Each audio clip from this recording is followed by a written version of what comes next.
नमस्कार सुभद्रा योजना विषय रे आजिर मुख्य खबर गुड़िक एठारे संक्षेपरे दियागला। सुभद्रा योजना आजिर गुरुत्वपूर्ण टंका मिलिबा तारीख चलित जानुआरी मासरे प्राय 4,57,681 जन महिला हिताधिकारी सुभद्रा टंका प्रदान कराजिबो।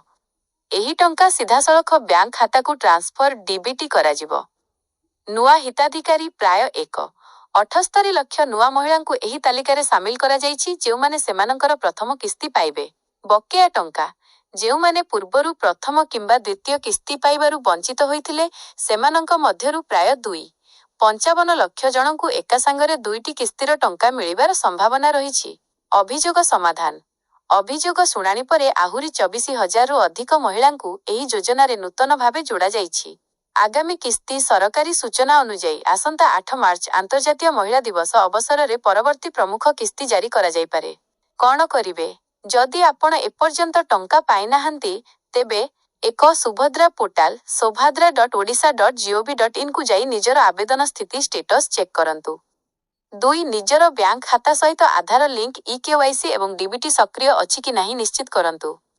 3 कौनसी असुविधा हेले हेल्पलाइन नंबर 14,678 रे जोगाजोग करंतु।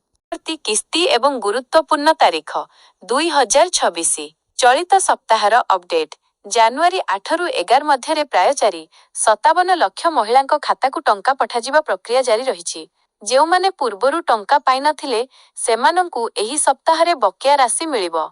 आगामी बड़ किस्ती 9 किस्ती उपमुख्यमंत्री प्रभाती परिडांक सूचना अनुଯାୟୀ आसंता 8 मार्च 2026 अंतर्जातीय महिला दिवस दिन परवर्ती प्रमुख किस्ती प्रदान कराजिबो। आवेदनर शेष तारीख प्रथम किस्ती पई आवेदन करिवार शेष तारीख 7 मार्च 2026 रखा जाइछि।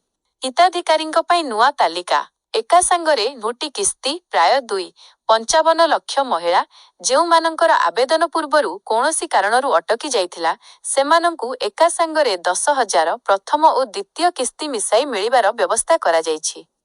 नुआ आवेदन जदि आपण एपर्यंत आवेदन करिनाहांती तेबे सुभद्रा पोर्टाल माध्यमरे किंबा निकटस्थ मो सेवा केंद्र को जाई तुरंत आवेदन करिपारिबे। टंका नासिले कौन करिवे जदि आपणको लिस्ट रे ना अछि किंतु टंका आसी नाही। 1 एनपीसीआई मैपिंग आपणको बैंक खाता सह आधार संजोग मैपिंग होइछि कि नहीं बैंक को जाई जांच करंतु।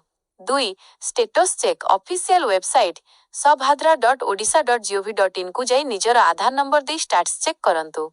3 सिंगल बैंक अकाउंट मने रखंतु एही टंका केवल सेही खाता को जिवो जेउथिरे डीबीटी डायरेक्ट बेनिफिट ट्रांसफर सक्रिय थिबो। मूल स्थिति जानुआरी 8-15 उपमुख्यमंत्री प्रभाती परिडांक घोषणा अनुଯାୟୀ एही सप्ताहर महिला मानंक पई अति गुरुत्वपूर्ण 4,57 लाख महिलांकु टंका चलित सप्ताह शेष सुधा प्राय 4,57,000 हिताधिकारींक बैंक खाता को टंका पठा जाउछि। काहाकु केते मिलिबो नुआ हिताधिकारी 1.78 लाख जेउमाने नुआ करी जोड़ी होइछंती सेमानंकु प्रथम किस्तीर 5,000 टंका मिलिबो। बाद पड़िथिबा महिला 2.55 लाख जेउमानंकर पूर्वरु किछि समस्या थिला सेमानंकु बकेया किस्ती मिलिबो। किछि क्षेत्र रे एका संगरे 10,000 टंका दुईटी किस्ती मध्य मिली पारे। अभियोग शुणाणी 24,018 ग्रीभांस रे आवेदन करिथिबा प्राय 24,000 महिलांकु मध्य अनुमोदन मिलिछि।